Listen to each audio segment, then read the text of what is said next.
এখানে রয়েছে মোট 7টি রাসেলস ভাইপার অর্থাৎ চন্দ্রবোড়া। সাপগুলিকে বিগত কয়েকদিনেই এই ডেবরা থানারই বিভিন্ন জায়গা থেকে উদ্ধার করা হয়। ওটা জায়গার নাম এই মুহূর্তে আমারও মনে নেই।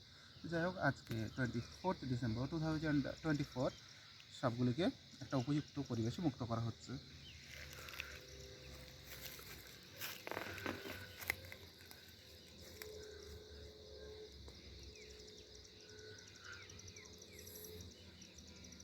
देखिए हाथ